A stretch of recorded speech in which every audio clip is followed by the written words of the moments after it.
1-2 வசனங்களை நாம் கவனிப்போம்.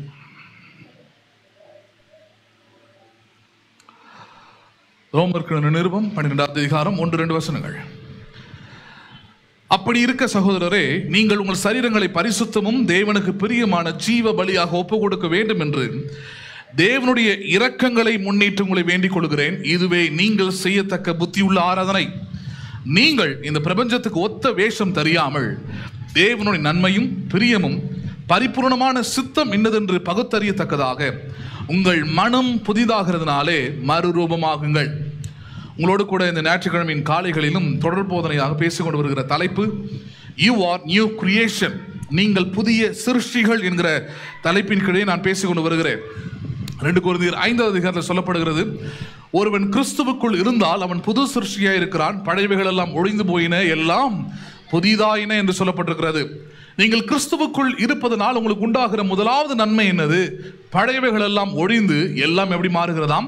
புதிதாக மாறுகிறது. உங்கள் உள்ளத்தை பற்றி, உங்கள் மனதை பற்றி, உங்கள் சுவாபத்தை பற்றி பேசுகிற வார்த்தை அது.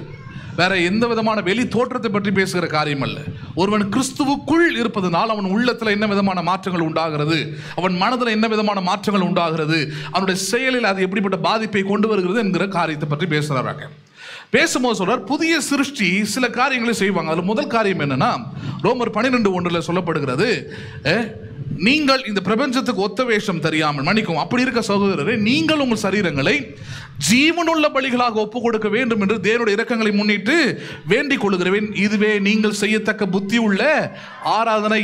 அது ரொம்ப முக்கியமானது. உங்கள் சரீரங்களை பலியாக ஒப்புக் கொடுக்கிறீங்க, இதுதான் என்னவா இருக்கிறது? புத்தி உள்ள ஆராதனை. புதிய சிருஷ்டிகள் ஒவ்வொருவரும் புத்தி உள்ள ஆராதனை செய்கிறவர்களாக இருக்கிறார்கள். என்ன ஆராதனை செய்கிறார்கள் அவர்கள்?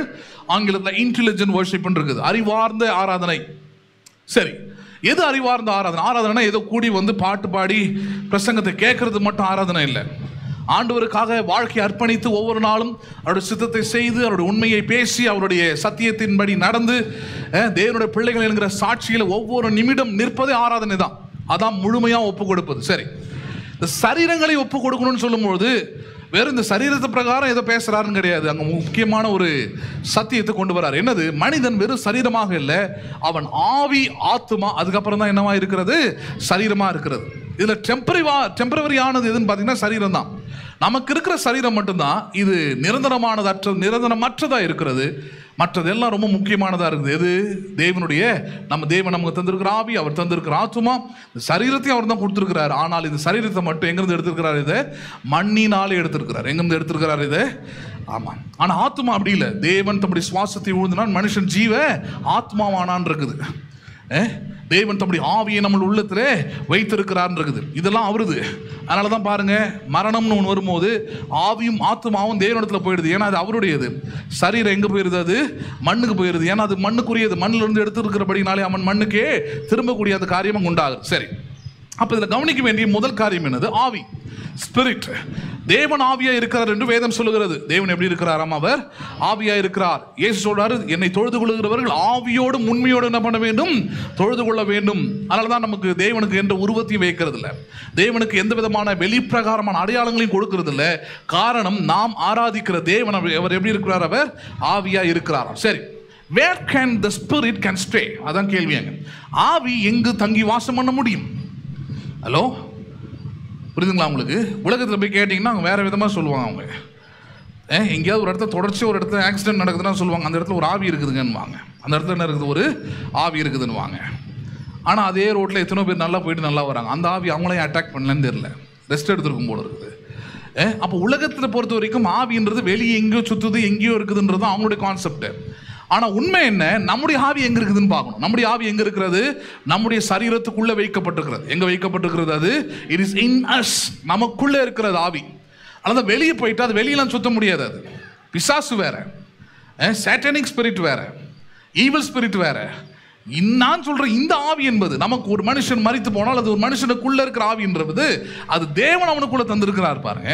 அப்ப இந்த ஆவியோட வேலை என்ன? இது உள்ளத்தில் தங்கி வாசம் பண்ணுகிறது.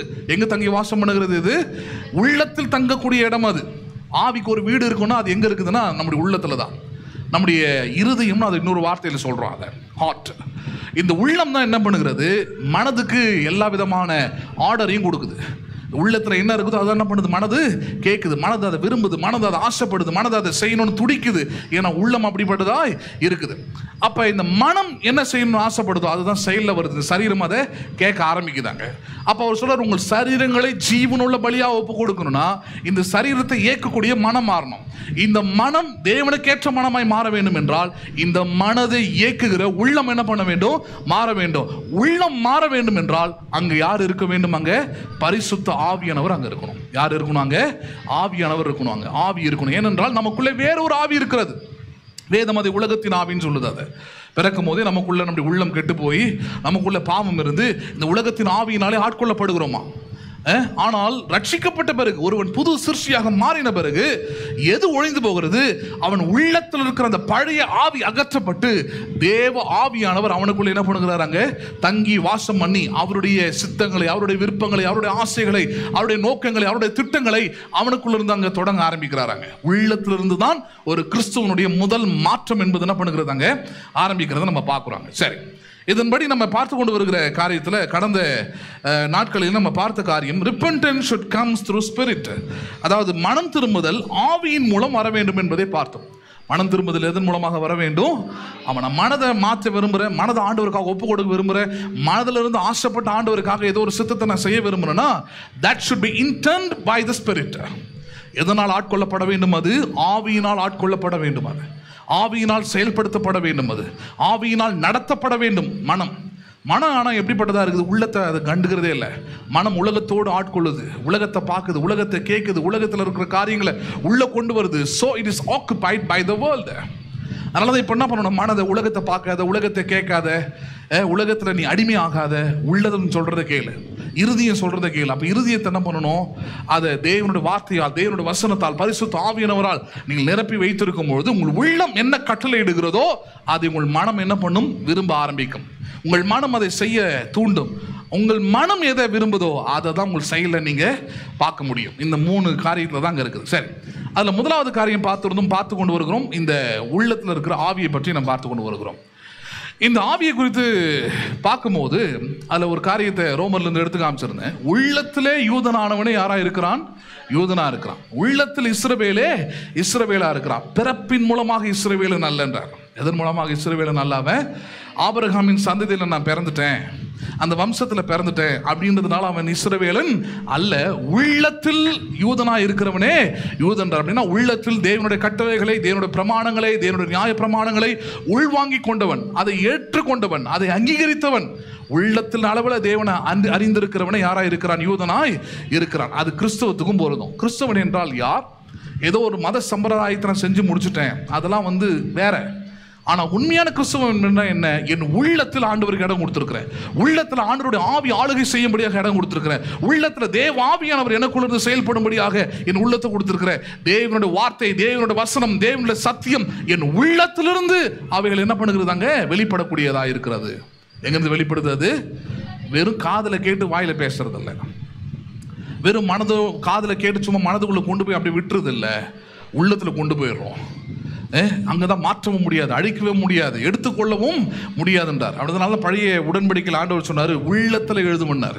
எங்க எழுதுவது, நான் உள்ளத்தில் கற்பலைகளில் எழுதி கொடுத்தேன், கல்ல எழுதி கொடுத்தேன், ஆனால் ஒரு காலம் வரும் அன்றைக்கு எங்க எழுதுவேன், நான் என்னுடைய வார்த்தைகளை அவர்கள் உள்ளத்தில் எழுதுவேன். அந்த காலத்தில் தான் இன்னைக்கு இருக்கிறோம். எப்படி ஆவியானவரை கொண்டு பிரசங்கத்தை நீங்கள் கேட்கலாம், குரல் என்னுடையதாக இருக்கலாம், பைபிள் உங்களுடையதாக இருக்கலாம், ஆனால் வார்த்தை அவருடையது. வார்த்தையில் உள்ள இருக்கிற ஜீவனும் வல்லமையும் அவருடையது. அந்த ஜீவனும் வல்லமையும் உள்ள வார்த்தை உங்கள் உள்ளத்தில் என்ன பண்ணுகிறது, அது எழுதப்படுகிறது. அதனால தான் உள்ளத்திலிருந்து ஆண்டவர் யாருமே எடுத்து போட முடியாது. உங்களை எவ்வளோ சோதனைகள், எவ்வளோ பிரச்சனைகள், எவ்வளோ சேலஞ்சஸ் வந்தாலும் nothing will make you to stand. எப்படி நீங்க ஃப்ரீமா ஸ்டாண்ட் பண்ணி நிற்கிறீங்க, ஸ்டெடியா நிற்கிறீங்கன்னா, because it is written in you. உங்கள் உள்ளத்தில் எழுதப்பட்டிருக்கிற அந்த சத்தியம்.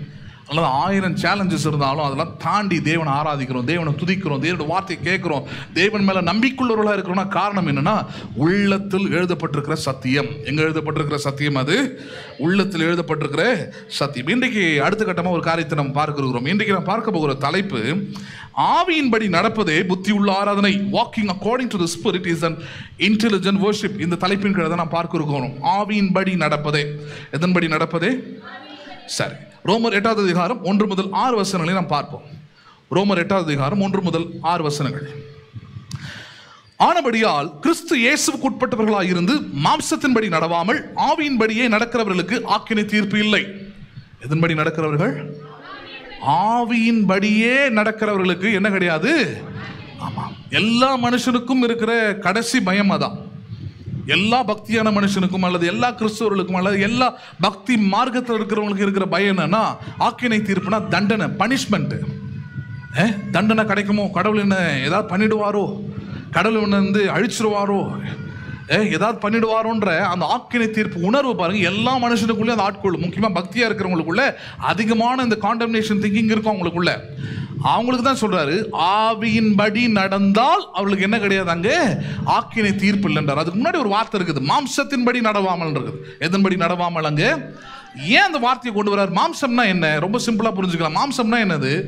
தேவனுடைய அல்லது இயேசுவை அற்ற எந்த ஒரு காரியமும், இயேசு கல்வாரி சிலுவையிலே செய்த கிரியைகள், அதன் மூலமாக உண்டாயிருக்கிற ரட்சிப்பு, அதன் மூலமாக வந்திருக்கிற மீட்பு, அதன் மூலமாக உண்டாயிருக்கிற புதிய சிருஷ்டியின் அனுபவம், இதை தவிர்த்து வருகிற எந்த ஒரு காரியமும் மாம்சமாய் இருக்கிறது.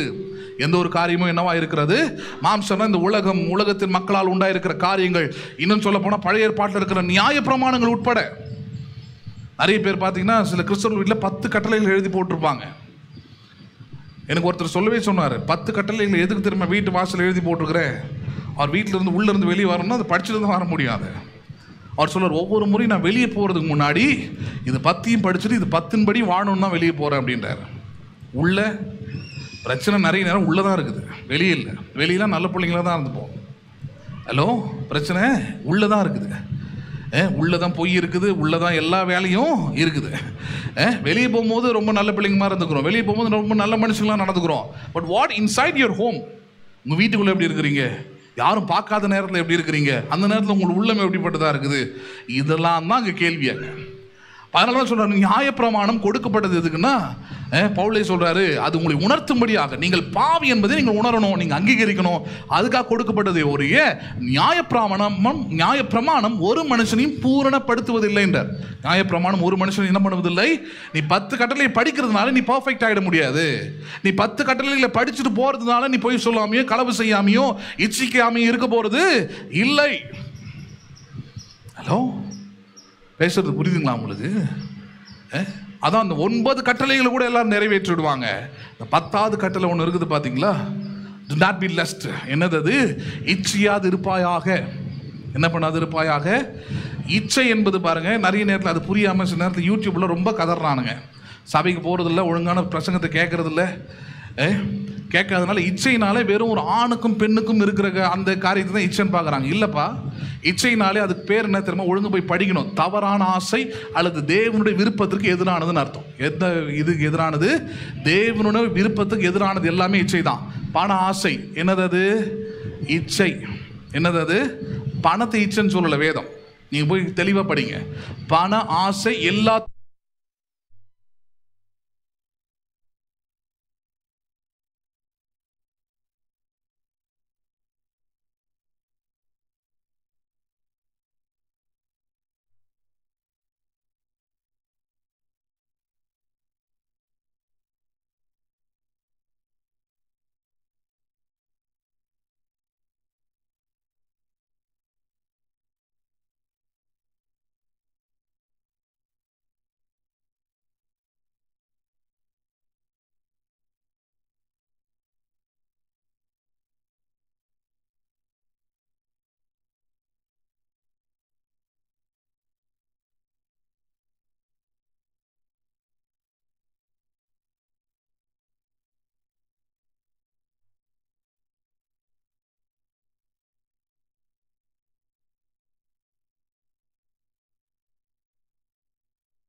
குமாரனுடைய ஆவி உங்களுக்குள்ள என்ன பண்ணப்பட்டிருக்கிறது? அனுப்பப்பட்டிருக்கிறது. 6வது வசனம், மேலும் நீங்கள் புத்திரராய் இருக்கிறபடியால் அப்பா பிதாவென்று என்று கூப்பிடத்தக்கதாக தேவன் தம்முடைய குமாரனுடைய ஆவி உங்களை இருதயங்களில் அனுப்பினார்.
வாயதற்கு புத்திரனே ஆனால் தேவனுடைய யாரா இருக்கிறேன் நானு. தேவன் யார்? அவருக்கு என்னங்க இருக்குது? அவர் ஒண்ணு இல்லாத பரதேசி. அப்படிதான் காமிச்சிட்டாங்க நிறைய நேரத்துல.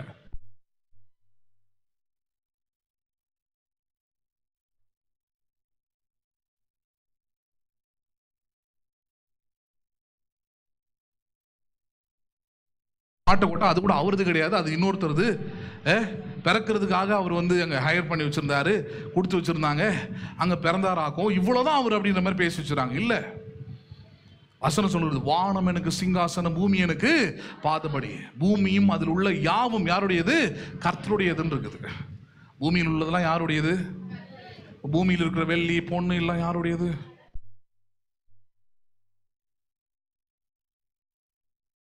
வச்சிருக்கிறாங்க, டன் கணக்கில் வச்சிருக்கிறாங்க.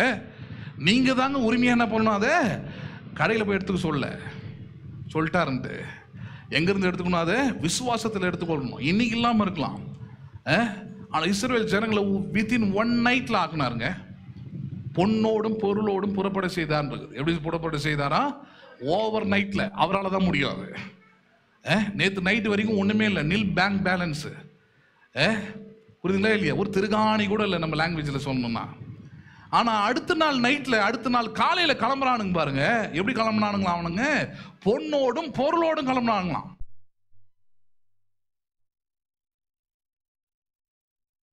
அது அதனால நீங்க அதுக்கெல்லாம் பயம். இந்த சிந்தை வரணும், நான் அவருடைய புத்திரன், அதனால் அவருடைய எல்லா நன்மைக்கும் ஆசீர்வாதத்துக்கும் செழிப்புக்கும் நானே உரிமையாளனாய் இருக்கிறேன். பூமியும் அதன் நிறைவும் கர்த்தருடையது. அப்ப யாருடையது? அது என்னுடையது.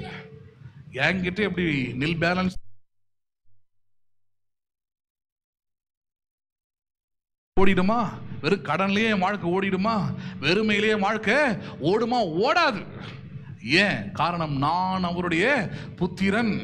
அவருடைய எல்லா ஆசீர்வாதத்துக்கும் நானே சுதந்திரவாளியா இருக்கிறேன். நம்புறீங்களா நீங்க? அதை இதெல்லாம் பாருங்க, சபையில போதிக்காம விட்டாச்சு. அதனாலதான் வசனத்தை படிச்சு பாருங்க. யோவான்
விரும்புகிறது எப்படி எப்படி கேட்கிறார் பாருங்க. இப்ப நீங்க தேவனை அறிஞ்சிருக்கிறீங்க, அல்லது தேவனாலே நீங்க அறியப்பட்டிருக்கிறீங்க. அப்படி இருக்கும்பொழுது மறுபடியும் பலனற்றதும் வெறுமையுமா இருக்கிற அவ்வழிபாடுகளுக்கு, எந்த வழிபாடுகளுக்கு? தேவனற்று இருக்கிற காரியங்களுக்கு நீங்கள் அடிமைப்படுவது விரும்புகிறது எப்படி? 10ஆம் வசனம், நாட்களையும் மாதங்களையும் காலங்களையும் வருஷங்களையும் பார்க்கிறீர்களே. இதை பார்க்கிறீங்களே நீங்க. நான் தேவனுடைய புத்திரன், எனக்கு நல்ல காலம் கெட்ட காலம் கிடையாது, எனக்கு ராவு காலம் எமகண்டம் அன்னைக்கே கொரிந்து சபையிலேருந்து பிரச்சனை இருந்திருக்குது. தேவனை அறிந்த பிறகு மறுபடியும் நீங்கள் அந்த வழிபாடுக்கு என்ன பண்ணுறீங்க? திரும்புறதோடைய அடையாளம் தான் இந்த நாட்களையும் நேரங்களையும் பார்க்குறதா. பார்க்குறீங்களா நீங்கள் அதை? ஹலோ, வேலைக்கு போகிறதுக்கு நேரத்தை பாருங்கள், அந்த நேரத்தை பற்றி பேசலை. ஆனால் உங்களுக்கு எப்போ நல்ல நேரம்னு பார்க்குறீங்க பாருங்கள். ஹலோ, அங்கே தான் பிரச்சனை வருது. புரியுதுங்களா? உங்களுக்கு எப்போ கெட்ட நேரம்னு பார்க்குறீங்க பாருங்க. அதெல்லாம் ஒரு வேளை பழைய வாழ்க்கையோடைய பழக்கமாக இருக்கலாம். அதெல்லாம் விட்டு ஒழிக்கணும்ன்றாரு. ஏனென்றால் சுத்த இருதயம் உள்ள இஸ்ரவேலருக்கு கர்த்தர் யாராகவே இருக்கிறார்? அவர் நல்லவராகவே இருக்கிறார். யாராகவே இருக்கிறார்? அவர் 12 மணிக்கும் அவர் நல்லவராகவே இருக்கிறார். மதியம் 1 மணிக்கும் அவர் நல்லவராகவே இருக்கிறார். அக்கினி சூளையிலும் அவர் நல்லவராகவே இருக்கிறார். சிங்ககபியிலும் அவர் நல்லவராகவே இருக்கிறார். யோர்தான் நதியிலும் அவர் நல்லவராகவே இருக்கிறார். எல்லாவற்றிலும் அவர் யாராகவே இருக்கிறார்? அவர் நல்லவராகவே இருக்கிறார். நம்புறீங்களா நீங்க? 1000 பேர் எதிர்த்து வந்தாலும் அவர் யாராகவே இருக்கிறார்? 1000 பேர் தான் கேட்டவன், அவர் யாராகவே இருக்கிறார்? அவர். அதனாலதான் 91 மோசே சொன்னா, 1000 பேர் எதிர்த்தாலும் 10000 பேர் மேல் விழுந்தாலும் அது என்னை அணுகாது. ஏன்னா அந்த நல்லவர் என் பக்கத்தில் இருக்கிறார். 16000 பேர் விழலாம், அந்த ஒரு நல்லவர் என் கூட இருந்தா ஒரு சேதமும் எனக்கு இல்லை. நம்புறீங்களா நீங்க அதை? அதனால்தான் வாக்குத்தத்தமே சொன்னார், எகிப்தியனுக்கு வரப்பண்ண வாதைகளில் 1-3 வரப்பண்ணுவதில்லை, நானே உன் பரிகாரியாகிய கர்த்தர்னர். நான் உன் கர்த்தர். என்ன பாரு நீ, எகிப்தியனுக்கு என்ன நடக்குது, ரட்சிக்கப்படாதவனுக்கு என்ன நடக்குது, அவன் வாழ்க்கையில் நடந்தது, அவன் குடும்பத்தில் நடந்தது, அந்த பிரதர் வீட்டில், அதெல்லாம் உனக்கு தேவையில்லை. நானே உன் பரிகாரியாகிய கர்த்தர். நான் தான் உன்னை சுகப்படுத்துகிறவர், நான் தான் உன்னை பலப்படுத்துகிறவர், நான் தான் உனக்கு ஆரோக்கியத்தையும் சௌக்கியத்தையும் வர பண்ணுகிறவர். நம்புறீங்களா நீங்க அதை? 9-10 வசனம். நாட்களையும் மாதங்களையும் காலங்களையும் வருஷங்களையும் பார்க்கிறீர்களே, நான் உங்களுக்காக பிரயாசப்பட்டது வீணாய் போயிற்றோ என்று உங்களை குறித்து பயந்திருக்கிறேன். என்ன சொல்றாரு? எப்பா, கடவுள் எல்லா நேரத்தையும் நல்லவராக இருக்கிறாருப்பா. சங்கீதக்காரன் பழைய ஏற்பாட்டு காலத்திலே சொல்றான், கர்த்தர் பிள்ளைங்களை கொஞ்சம் அடக்கி உட்கார வைங்க.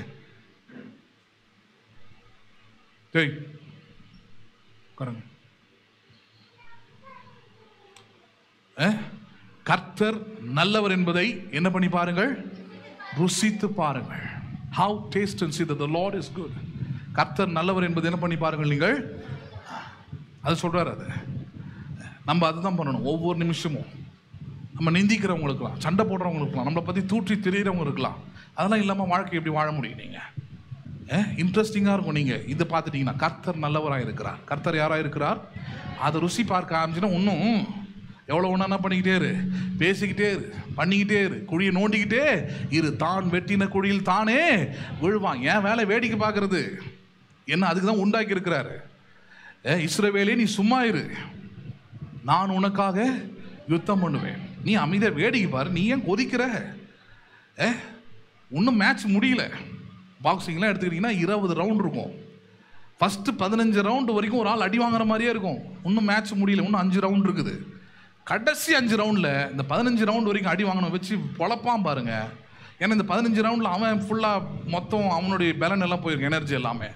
இவன் அடி வாங்கி அமைதியாக நின்றுக்கிட்டு இருப்பான். கடைசி 5 ரவுண்டில் வச்சு வாங்குவான் பாருங்க. எதிர்பார்த்துருக்கவே முடியாது. ஃபஸ்ட்டு 15 ரவுண்டில் யாருமே சொல்ல முடியாது இவன் தான் ஜெயிப்பான் அப்படின்ட்டு. கடைசி 5 ரவுண்டில் ஜெயிச்சு கப்பை வாங்கிட்டு பணத்தையும் வாங்கிட்டு கிளம்பி வீட்டுக்கு போயிட்டு வெக்கேஷன் கிளம்பிடுவான். ஹலோ, அந்த குரூப்பு தான் நீங்களும் நானும். ரொம்ப ஓவராக ஆடிக்கிட்டே இருக்கிறாங்க, ரொம்ப ஓவராக பேசிக்கிட்டே இருக்கிறாங்க. இன்னும் அமைதியாக இருங்க. 15 ரவுண்டு தான் கடைசி 5 ரவுண்டு எந்து. அது என் ரவுண்டு வர வரைக்கும் நீங்கள் ஆடலாம், நீங்கள் பாடலாம், நீங்கள் குதிக்கலாம், நீங்கள் ஆய் ஊயின் கத்தலாம். கடைசி 5 ரவுண்டு எந்திருக்குது. அடிக்கிற அடியில் நான் ஜெயிப்பேன், நீ விழுந்து கிடப்ப. அதுதான் கடவுள் உங்களுக்கு எனக்கு தந்திருக்கிற அழைப்பு, அபிஷேகம், தெரிந்து கொள்ளுதல். நம்புறீங்களா நீங்கள் அதை? இப்போ வாழ்க்கையில் பிரச்சனை வரும்போது அதை பார்த்து பயந்து நோடிங்க, ஐயோ அவ்வளோதானே, இல்லை முடியல, இன்னும் கடன் ஏறிக்கிட்டே இருக்குது, இன்னும் முடியல, ரவுண்டு முடியலன்னு அர்த்தம். ரவுண்டு முடியும் போது அப்புறம் வச்சு அடிப்பீங்க பாருங்க. நீயோ அநேக ஜாதிகளுக்கு கடனை கொடுப்பாய், கடன் வாங்காதிருப்பாய். அதான் அடி. என்னடா வாங்கிட்டு இருந்தோம் ஒரு காலத்தில், இப்போ என்ன பண்ணிக்கிட்டு இருக்கிறேன், கொடுத்துக்கிட்டு இருக்கிறேனே. ஏனென்றால் நீங்கள் புத்திரனாக இருக்கிறபடியால் நீங்கள் சுதந்திரவாளியாக இருக்கிறீர்கள். யாராக இருக்கிறீர்கள் நீங்கள்? ஆமாம். நம்புறீங்களா நீங்கள் அதை? சொல்றாரு பாருங்க. 22 வசனம் பாருங்க. ஆபிரகாமுக்கு 2 குமாரர் இருந்தார்கள். ஒரு உதாரணத்தை கொடுக்கிறார். ஆபிரகாமுக்கு 2 குமாரர்கள் இருந்தார்கள் என்று எழுதியிருக்கிறது. ஒருவன் அடிமையான இடத்தில் பிறந்தவன், ஒருவன் சுயாதீனம் உள்ளவன் இடத்தில் பிறந்தவன். அதாவது ஆகார இடத்துல பிறந்த ஒரு பிள்ளை இருக்கிறான், அவன் தான் முதல்ல பிறந்தவன். ரெண்டாவது சுதந்திரவாளின்றது சாராள் இடத்துல பிறந்த மனுஷன் ஈசாக்கு. இந்த 2 பேரை பற்றி ஒரு உதாரணத்தை கொடுக்குறார். அடிமையானவனிடத்தில் பிறந்தவன் மாம்சத்தின்படி பிறந்தான், சுயாதீனமானவனிடத்தில் பிறந்தவன் வாக்குத்தத்தத்தின்படி பிறந்தான். அந்த 2 பேருக்கும் என்ன வித்தியாசம்னா, இந்த அடிமையானத்தில் பிறந்தவன் பாருங்க, ஆபிரகாமுக்கு இப்போ நல்ல பலன் இருந்தது, ஒரு குழந்தையை கொடுக்கக்கூடிய அளவுக்கு வலிமை இருந்தது. அதனால தான் அவனுடைய மனைவி அவனை கூப்பிட்டு சொல்லி, என்னுடைய அடிமை பெண்ணை நீ எடுத்துக்கோ, அவள் இடத்துல பெண்ணை இது குழந்தையை பெற்றுக்கொள்ள, அந்த குழந்தை என்னுடைய மாறுன்னு சொல்லி கொடுக்குறா. இவனும் அதை ஏற்றுக்கொண்டு அதன்படி குழந்தையை பெற்றெடுக்கிறான். பெற்றெடுத்த பிறகு அந்த குழந்தை பிறந்து வளர்கிறது. ஆனால் தேவன் சொல்றாரு, இது என்னுடைய சந்ததியா வராது, இது என்ன கிடையாது, நான் சொன்ன சந்ததி இந்த சந்ததி இல்லை அப்படின்றார். நான் சொன்னது என்னது, சாராள் இடத்துல உன் சந்ததி விளங்கும் சொன்னேன், வாக்கு தத்துவத்தின்படி விளங்கும் சொன்னேன். வாக்கு தத்துவத்துக்கு உன் பேலன் தேவை கிடையாது. வாக்கு தத்துவத்துக்கு என்ன பேலன்கிறது தேவை கிடையாது. உன் பேலன், உன் ஞானம், உன்னுடைய இது தேவை கிடையாது. அங்கே அவர் பேலன் தான் தேவை. யார் பேலன் தான் தேவைங்க? வாக்கு தத்துவத்தை பற்றி கொண்டால், ஆவியின்படி நடந்தால், உங்ககிட்ட இருக்குது சிறுசா இருக்கலாம், இல்லை ஒண்ணுமே இல்லாமல் கூட இருக்கலாம். ஆனால் ஸ்ட்ரென்த் இஸ் காட். யாருக்கு உங்களுடைய பலனா இருக்கிறது? சங்கீதக்காரன் பல இடத்துல சங்கீதத்தில் சொல்றான், கர்த்தர் என் பலனானவர். யார் என் பலனானவர்? எனக்கு அவரை தெரியும், இவரை தெரியும், இதை வச்சு அதை முடிச்சிருவேன். அதெல்லாம் செகண்டரி, அதெல்லாம் தேவை கூட இல்லாமல் இருக்கலாம், அதெல்லாம் ஒண்ணுமே இல்லாம இருக்கலாம். கர்த்தர் என் பலனானவர், யாருக்கு நான் அஞ்சுவேன். அதனால தான் அவனுக்கு விளக்கமா சொல்றார், ஆபிரகாமே உன் பலத்துல ஒரு மனுஷனை பெற்றெடுத்த ஒரு பிள்ளைய, ஓகே ரைட், அவனை விட்டுரு. ஆனா அவன் என்னுடைய மகிமை வெளிப்படுத்த முடியாது. ஏன் மகிமை விளங்கணும்னா, என்னுடைய வாக்குத்தத்தம் வாழ்க்கையில் நிறைவேறணும்னா அது ஆவியின்படி நடக்கணும்ன்றார். எப்படி நடக்குது? அந்த கட்டத்துக்கு வரான். எப்படி? சாரால் கர்ப்பம் தரிக்க, சாராளுடைய கர்ப்பம் செத்து போனதுன்னு இருக்குது. ஹலோ, எது செத்து போனதா? ஒரு குழந்தையை பெற்றெடுக்க, அது குழந்தையை உருவாக, குழந்தை தங்க அவருடைய சரீரம் அல்லது அவருடைய கர்ப்பம் ஏற்றதாக இல்லை என்றது ஒரு பக்கம். சரி, இந்த பக்கம் இந்த ஐயாவுக்கு என்ன அப்படின்னு பார்த்தா அவங்க சொல்றது, சரீரம் செத்த தகவன் என்னும் ஒருவனாலே இருக்குது. சரீரம் என்ன ஆயிட்டான்? செத்து போயிட்டு. அப்படின்னா ஆபிரகாம் பிகம் வீக். அப்படின்னா குழந்தையை கொடுக்கக்கூடிய அளவுக்கு அவனுக்கு வலிமை இல்லை. காரணம் 100 வயசு. என்ன வயசு அவனுக்கு? அந்த கால உடம்பு இருந்தாலும் அதுதான். ஹலோ, ஏன்னா நான் இந்த ஆபிரகாம் சாராள் இந்த கதையெல்லாம் எடுத்து பேசும்போது ஒரு வாலி பொண்ணு என்கிட்ட சொன்னா, நீங்கள் சொல்கிறதெல்லாம் அது அந்த காலத்தில் எங்களுக்கெல்லாம் பொருந்தாதுண்ணா. நான் சொன்னேன், உனக்கு எப்பவுமே பொருந்தாது, உனக்கு எப்பவுமே பொருந்துறதுக்கு வாய்ப்பே கிடையாது. சத்தியத்தை எடுத்து போச்சுன்னா அந்த காலம். நான் ஒன்றும் ஏலியன்ஸை பற்றி பேசிக்கிட்டு இல்லை. ஹலோ, நான் ஒன்றும் இந்த உலகத்துக்கு அப்பாற்பட்டிருக்கிற கிரகத்தில் வாழ்ந்தவங்களை பற்றி பேசல, பரலோகத்தை பற்றி பேசலை. இதே மண், இதே சாப்பாடு, இதே பலவீனமான சரீரம், இதே மறிக்கக்கூடிய சரீரம், ஹலோ, இதே பிரின்சிபலும் இதே காரியமும் இருந்த இதே உலகம், அவ்வளோதான். 1000 நாட்கள் தான் குறையுதே தவிர மற்றபடி பிரச்சனைலாம் ஒரே பிரச்சனை தான் எல்லாருக்குமே. ஹலோ, பேசுறது புரியுதா உங்களுக்கு? இன்னைக்கு நிறைய இருக்கிறது என்னது? குழந்தை எப்படி பெற்றுக்கொள்வது, அந்த ஹாஸ்பிட்டல் தான் நிறைய இருக்குது. ஃபெர்டிலிட்டி சென்டர்ஸ் நிறைய உருவாயிருக்குது. ஆபிரகாம் காலத்தில் அந்த பிரச்சனை இருந்தது. அம்மாவுக்கு 90 வயசு வரைக்கும் என்ன கிடையாது? குழந்தை கிடையாது. ஃபெர்டிலிட்டி சென்டர் கிடையாது, ஆண்டவர் தான் சென்டராங்க. சொல்றாரு, பிறக்கும். எப்படி ஆண்டவர்? கர்ப்பமே செத்து போச்சு. வாக்கு தத்துவத்தின்படி பிறக்கும். அது எதன்படி பிறக்கும் அது? அதனால தான் சாராள் கிட்ட தான் அந்த வார்த்தையை கேட்டார், உன்னால முடியாது, உன் புருஷனால முடியாது, ரெண்டுமே எனக்கு தெரியும், தேவனாலே கூடாத காரியம் உண்டோ? வாயை மூடிட்டா பாருங்க. அதுக்கப்புறம் அதை மட்டும் நீ சொல்லு.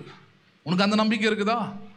என் கர்ப்பத்தால முடியாது, என் புருஷனால முடியாது, அது ஓகே, அது ஊருக்கே தெரியும், அது உனக்கும் தெரியும், அது பெரிய சத்தியம் இல்லை. சத்தியம் எது?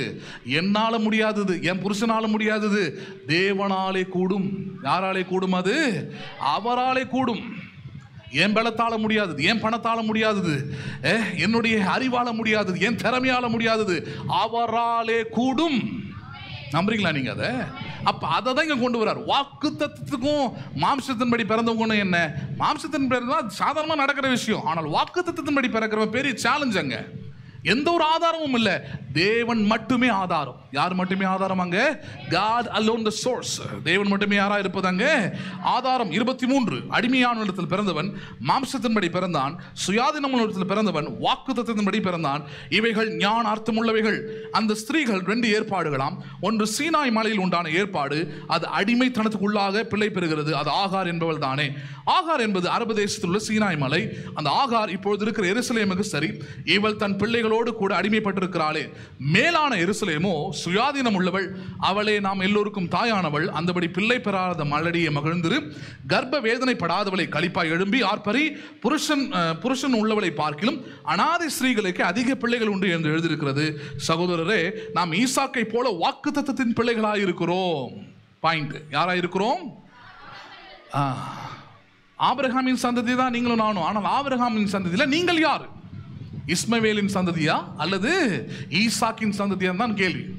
இஸ்மவேல்னா உடனே வேற ஒரு குரூப்புக்கு போயிடக்கூடாது. நீங்கள் அவங்க பிரதர், நான் மதத்தை பற்றி பேசலை. ஒரே சபையில் ஒரே இயேசு கிறிஸ்துவின் ரட்சிப்பில் 2 பேருமே இருக்க முடியும். ஒன்று மாம்சத்தின்படி நடக்கிறவர்கள், இன்னொன்று ஆவியின்படி நடக்கிறவர்கள். ஒன்று வாக்குத்தத்தத்தின்படி வாழ்கிறவர்கள், இன்னொன்று உலகத்தின்படி வாழ்கிறவர்கள். இதில் நீங்கள் யாரு சொல்லிட்டு பவுல் சொல்றாரு, நீங்களும் நானும் சொல்றாரு ஈசாக்கின் சந்ததியா இருக்கிறோம்டார். யாரா இருக்கிறோம்?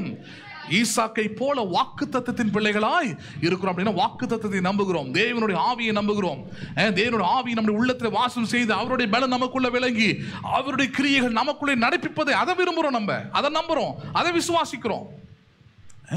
மாம்சத்தின்படி பிறந்தது நம்ம என்ன பண்றதுல விசுவாசிக்கிறது இல்லை. நான் இந்த ஊரில் பிறந்தேன், இந்த பேக்ரவுண்டில் பிறந்தேன், எங்கள் அம்மா அப்பா இதுவாகும், அதெல்லாம் ஒரு ஓரமாக இருக்கட்டும். எது முக்கியம்? வாழ்க்கையில் வெற்றி பெறுவதற்கு, வாழ்க்கையில் ஜீவனும் சமாதானம் உள்ள வாழ்க்கையை வாழ்வதற்கு எது முக்கியம்? இயேசு கிறிஸ்துவின் வாக்குத்தத்தத்தினாலே பிறந்திருக்கிற, அவர் ஆவியினாலே நடத்தப்படுகிற எனக்கு ஆக்கினை தீர்ப்பு இல்லை, எனக்கு ஜீவனும் சமாதானமுமே வைக்கப்பட்டிருக்கிறது. எனக்கு என்ன வைக்கப்பட்டிருக்கிறது? I has a life and I have a peace. கடைசியா 29 பாருங்க. ஆகிலும் மாம்சத்தின்படி பிறந்தவன் ஆவியின்படி பிறந்தவனை அப்பொழுது துன்பப்படுத்தினது போல இப்பொழுது நடந்து இருக்கிறது. அதை குறித்து வேதம் என்ன சொல்கிறது? அடிமையானவளின் மகன் சுயாதீனம் உள்ளவளுடைய குமாரனோடு சுதந்திரவாளியா இருப்பதில்லை. ஆகையால் அடிமையானவளையும் அவளுடைய மகனையும் புறம்பே தள்ளு. எதை புறம்பே தள்ளு? அடிமைன்றது இந்த உலகத்தை சொல்றார். வசனமற்ற, தேவனற்ற, விசுவாசமற்ற, வாக்குத்தத்தமற்ற அப்படிப்பட்ட உலக காரியங்களை உங்கள் உள்ளத்திலிருந்து என்ன பண்ணுங்க? அதை உதறி தள்ளுங்க. உள்ளத்தை தேவனுடைய வார்த்தையால் வாக்கு தத்தங்களால் நிறைத்து கொள்ளுங்கன்றார். விசுவாசத்தால் நிறைத்து கொள்ளுங்க. மற்ற எல்லா உலக காரியங்களையும் புறம்பே தள்ளுங்க. உலகம் 1000 பேசும். சிக்கனம், சேமிப்பு, அப்போதான் செல்வம் வரும், ஐஸ்வர்யம் வரும். எப்படி? ஆமா, நல்ல சாப்பாடு சாப்பிட்றாத, நல்ல உடை உடுத்திராத, இன்னைக்கு கடவுள் கொடுத்துருக்கிற வாழ்க்கை சந்தோஷமா வாழ்ந்துடாத. இன்னைக்கு நீ கஷ்டப்பட்டினாதான் நாளைக்கு நீ பெரிய அம்பானி ஆவ. ஒருத்தனை ஆன மாதிரி தெரியல எனக்கு. ஹலோ, ஒருத்தனை ஆன மாதிரி தெரியல. ஆனால் அம்பானி மாதிரி செலவழிக்கிற ஆளை நான் உலகத்திலே பார்த்ததில்லை. நிச்சயதார்த்தத்துக்கே கோடி கோடியாக போயின்னு இருக்குது. 7000 கோடி 8000 கோடி எந்த ரூமில் அடிக்க வச்சிருப்பாருன்னு தெரில. ஆனால் 10 பைசா கூட செலவு, தண்ணி கூட பிரதர் வெளியே வாங்கி குடிக்க மாட்டேன் பிரதர். அப்போ தான் பிரதர் ஃப்யூச்சர் நல்லாயிருக்கும், கிழிக்கும். நீங்கள் சேர்த்து வைக்கிறதெல்லாம் ஹாஸ்பிட்டலுக்கும் கிளினிக்குங்க தான் போகுமே தவிர உடம்புக்கு எடுத்துக்கிட்டு அப்புறம் என்ன பண்ண போகிறீங்க நீங்கள்? ஹலோ, 40 வயசுக்கு மேலே எதுவும் சாப்பிடவும் முடியாது. கிரில் சிக்கனே கொண்டாந்து 4 பீஸ் இப்படி வச்சாலும் வேடிக்கை பார்த்துட்டு ஃபோட்டோவில் செல்ஃபி எடுத்துகிட்டு போய்கிட்டே இருக்க வேண்டியதான். இதோட ஒரு கொடுமை உண்டா? நான் கேட்குறேன், பேசுறது புரியுதுங்களா உங்களுக்கு? கடவுள் ஒரு நாள் கொடுத்துருக்கிறாரா? You should enjoy that day. எப்படி பண்ணணும்? அதை நல்ல விதத்தில், அதை முழுமையாக, அதை நல்ல விதத்தில் என்ஜாய் பண்ணிடணும் அதை. ஏன்னா ஒவ்வொரு நாளும் தேவன் உங்களுக்கு தர கிருபை உங்கள் கையில் இல்லை. அது நாளை என்பது உங்கள் கையில் இல்லவே இல்லை. வசனம் அப்படி தான் சொல்லி கொடுக்குது. நாளை தினத்தை குறித்து நீங்கள் கவலைப்படாதிருங்கள். எண்ணத்தை உடுத்துவோம், எண்ணத்தை புசிப்போம், எண்ணத்தை குடிப்போம் என்று கவலைப்படாதீர்கள். அஞ்ஞானிகள் அதை நாடி தேடுகிறார்கள். அது மாதிரி பேசுகிறவன் யாரு? நான் வந்து சேர்த்து வைக்காதீங்க அப்படிதான் சொல்ல. நான் சேவிங்ஸ்ன்றது அது வேற. ஆனால் நான் சொல்றது கஞ்சனாய், பிசினாரியாய் உங்கள் வாழ்க்கை, இன்னைக்கு கொடுத்துருக்கிற வாழ்க்கையை வாழாமல் தள்ளி போடுறீங்க பார்த்தீங்களா? இப்படிலாம் சேர்த்து வச்சா தான் வீடு கட்ட முடியும். என்ன கட்ட போறீங்க? அது கேட்டு பாருங்க, என்ன மாதிரி வீடு கட்ட போறீங்க? அந்த பிளானும் மொக்கையாக இருக்கும். ஏன்னா இங்கே ஆரம்பமே மொக்கையாக தானே ஆரம்பிக்குது எல்லாமே. அதனால் அவங்க பேச்சை கேட்கக்கூடாது. சிக்கனம், சேமிப்பு, செல்வம் வசனம் சொல்ல, கர்த்தருடைய ஆசீர்வாதமே எனக்கு ஐஸ்வர்யத்தை தரும், அதனுடனே கூட வேதனையை எனக்கு கூட்டார். முடிஞ்சு போச்சு. எனக்கு வீடு வேணுமா, கார் வேணுமா, பைக் வேணுமா, என்ன வேணும் அவருக்கு தெரியும். He knows it. புரியுதுங்களா உங்களுக்கு? அப்படி வாழ்ந்து பாருங்க, அப்படி விசுவாசித்து பாருங்க, அப்படி நம்பி பாருங்க. அப்படிதான் காரியங்கள் வரும். அப்படிதான் என்ன பண்ணும்? அது காரியங்கள் நடக்கும், இல்லைன்னா நடக்காது. ட்ராவல்லாம் போய்கிட்டு இருந்தேன் பாருங்க. அப்போ அந்த பழைய பைக்கு ரொம்ப கஷ்டமாக இருக்கும் எனக்கு. அப்போ சும்மா விரும்பினேன் நான், அவ்வளோதான். ராயல் என்ஃபீல்ட் ஷோரூம் ஃபோன் பண்ணி எவ்வளோங்க இந்த பைக் அப்படின்னு கேட்கும்போது 3 லட்சம் ரூபாய் அப்படின்ட்டாங்க. 3 லட்சமா? இஎம்ஐ போட்டால் அது இன்னும் தாண்டுது பயங்கரமா. என்ன ஆண்டவரே பண்ணுறது அப்படின்னா அவர் ஒரு ஐடியா கொடுக்குறாரு, இதை பண்ணு அப்படின்னா. பழைய பைக் முதல்ல சேல் பண்ணுற ஒரு 60,000 ரூபாய் வருது. ஷோரூமுக்கு ஃபோன் பண்ணுற இஎம்ஐயில் எடுத்துடலாமான்ட்டு. அங்கேருந்து சொல்கிறாங்க இஎம்ஐ போட்டிங்கன்னா இவ்வளோ காஸ்ட் ஆகுது, இத்தனை வருஷம் கழிச்சு இவ்வளோ எக்ஸ்ட்ரா கட்டுற மாதிரி வரும் அப்படிலாம் டீட்டெயிலாக அங்கே ஒருத்தவங்க தெரிஞ்சவங்க ஒருத்தவங்க பாருங்க சொல்லிட்டாங்க. எனக்கு மனசு சரியில்லை, இவ்வளோலாம் போகக்கூடாது, சரி வரும் வெயிட் பண்ணுவோம். வண்டியும் கொடுத்துட்டேன், வெயிட் பண்ணுவோன்னு பார்த்தோன்னா அவாந்திர வெளிகள் ஆறுகளை உண்டு பண்ணுகிற தெய்வம். நம்புறீங்களா நீங்கள்? போனேன், ரெடி கேஷ் ஃபுல் கேஷ் கட்டினேன், வண்டியை தூக்கிட்டு வந்துகிட்டே இருந்தேன் பாருங்க. வீட்டில் கூட யாருக்கும் சொல்ல. ஆபிரகாம் மாதிரி தான், பொண்டாடிகள் கூட சொல்கிறதில்ல சில விஷயங்களை. சொன்னால் இப்போலாம் அதெல்லாம் தேவையா, அதெல்லாம் அவசியமா, அதெல்லாம் என்னைக்காவது ஒரு நாள் போவீங்க, அது இப்போயே வாங்கி வச்சிடணுமா, இந்த மாதிரிலாம் வரும். வாங்கிட்டு வந்து காமிச்சிட்டோன்னா என்னவோன்னு பண்ணி தொலைங்க, அவ்வளோதான். அது போதும் நமக்கு, அந்த பர்மிஷன் நமக்கு போதும். ஞானமாக வாழ கற்றுக்கணும் பாருங்க. சொல்லவே இல்லை, எங்கே போகிறேன்னு கேட்டால் சும்மா அப்படி வெளியே போயிட்டு வரேன் அப்படின்னு ஆட்டோக்காருக்கு ஃபோன் பண்ண வந்தார். ஏறினா நேராக கிளம்பி போனேன். தெரிஞ்ச ஒரு அம்மா இருந்தது, உட்காந்து ஃபுல்லாக பே பண்ண கட்டின முடிச்சேன். வண்டி அந்த மாதிரி சொன்னிச்சு, ரெடியாக ஒரே ஒரு வண்டி இருக்குது தூக்குங்க அப்படின்னுச்சு. அவ்வளோதான், தூக்கிட்டு வந்துக்கிட்டே இருந்தேன் பாரு. வந்த பிறகு தான் ஃபோன் பண்ணுறீங்க பாரு, வண்டி ஒன்று வாங்கியிருக்கிறேன், வெளியே வந்து பாரு. எதுவும் சேர்த்து வைக்கல. ஹலோ, இன்வெஸ்ட்மெண்ட் வந்து பழைய வண்டியோட 60,000 ரூபாய் தான் இன்வெஸ்ட்மெண்ட்டு. எங்கள் அப்பாவும் கொடுக்கல, எங்கள் அம்மாவும் கொடுக்கல, யாரும் கொடுக்கல. ஒத்தாசை வரும் பார்ப்பதும். எங்கிருந்து வருது? நான் சொல்ல, பைபிள் அப்படி தான் சொல்லுது. ஒத்தாசை வானத்தையும் பூமியும் உண்டாக்கின தேவனிடத்திலிருந்து ஒத்தாசை வரும். உன் கால்களை அவர் தள்ளாட ஓட்டார். நம்புறீங்களா நீங்கள் அதை? ஆமாம். வாழ்க்கை அப்படி வாழ கற்றுக்கிடுங்க. நாளைக்கு என்ன பண்ணுவேன், எப்படி கட்டுவேன், எப்படி முடிப்பேன், அது உங்கள் கையில் இல்லையே. நீங்கன்னா கடவுளா? நீங்கள்லாம் தேவனா? ராஜாதி ராஜானா? கர்த்தாதி கர்த்தரா? ஓய்யோ, கடவுளை நம்பி வாழக்கூடிய விசுவாசி, ஆவியின்படி நடக்கிற விசுவாசி, வாக்குத்தத்தின்படி வாழுகிற விசுவாசி. அப்போ நீங்கள் எதை விசுவாசிக்கணும்? இதுதான் விசுவாசி. நான் ஈசாக்கின் சந்ததி, நான் வறுமையிலும் பஞ்சத்திலும் விதைத்தால் 100 மடங்கு அவர் பலனடைய செய்வார். நம்புறீங்களா நீங்கள் அதை? 30ஆம் வசனம், அதை குறித்து வேதம் என்ன சொல்லுகிறது? அடிமையானவனின் மகன் சுயாதீனமுடைய குமாரனுடைய சுதந்திரவாளி இருப்பதில்லை, ஆகியால் அடிமையானவளையும் அவருடைய மகனை புறம்பே தள்ளு என்று சொல்லுகிறது. இப்படி இருக்க சகோதரரே, நாம் அடிமையானவளுக்கு பிள்ளைகள் ஆயிராமல், யாருக்கு பிள்ளைகள் ஆயிராமல்? அடிமையானவளுக்கு பிள்ளைகள் ஆயிராமல் யாருக்கு பிள்ளைகளா இருக்கிறோம்? சுயாதீனம் உள்ளவளுக்கு. யாருக்கு? சுயாதீனம் உள்ள, சுயாதீனம் உள்ள கிறிஸ்துவுக்குள்ளாய் வாழுகிற, கிறிஸ்துவின் பிள்ளைகளாய் வாழ்கிற, கிறிஸ்துவின் சுதந்திரவாளிகளாய் வாழ்கிற அவர்களுக்கே நாம் யாராய் இருக்கிறோம்? பிள்ளைகளாய் இருக்கிறோம். அப்படின்னா ஆண்டவருக்கு நான் பிள்ளை, அவ்வளோதான். யாருக்கு பிள்ளை? நான் ஆண்டவருக்கு பிள்ளை. என் காலை அவர் தள்ளாட விடுவது இல்லை, என்னை காப்பவர் உறங்குவதும் இல்லை, தூங்குவதும் இல்லை. நான் ஏன் கவலைப்படணும்? நான் ஆவியின்படி நடந்து, வாக்குத்தத்தின்படி நடந்து, தேவனோட ஆசீர்வாதங்களை நன்மைகளையும் சுதந்திரித்து கொண்டு போய்கிட்டே இருக்கிறது தான் வாழ்க்கை. நம்புறீங்களா நீங்க? கடவுள் உங்களை அப்படிதான் அழைச்சிருக்கிறாரு. அதனாலதான் சொல்றாரு, ஆவியின்படி நடந்தால் அதுதான் ஆவிக்குரிய ஆராதனை, அதுதான் புத்தி உள்ள ஆராதனை. நம்புறீங்களா நீங்க? அதை எழுந்து நிற்போம், ஜெபிப்போம்.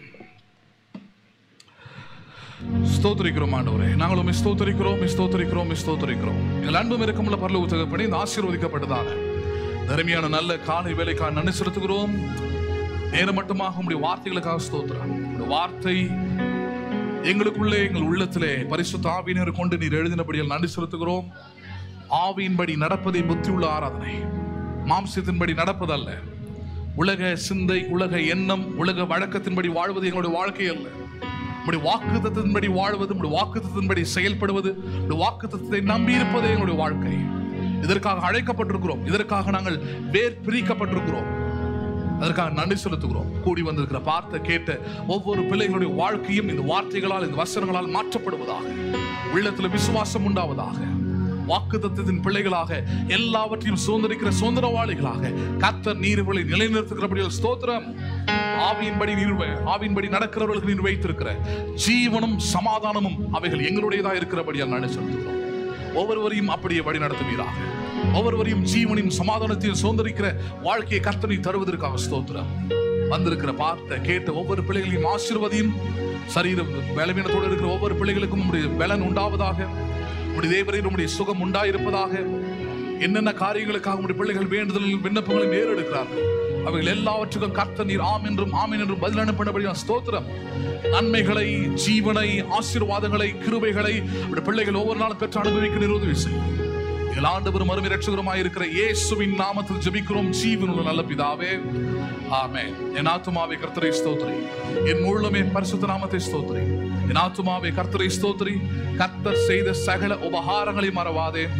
ஆமென். ஆசீர்வாதம் நம்முடைய கர்த்தராகிய இயேசு கிறிஸ்துவின் கிருபையும் பிதாவாகிய தேவனுடைய அன்பும் பரிசுத்த ஆவியானுடைய ஐக்கியமும் இன்றைக்கும் என்றைக்கும் சதா காலம் நம் அனைவரோடும் கூட இருப்பதாக. ஆமென், ஆமென். God bless you. மீண்டும் உங்களை நான் அடுத்த வாரம் சந்திக்கிறேன். கர்த்தர் உங்களை ஆசீர்வதிப்பாராக.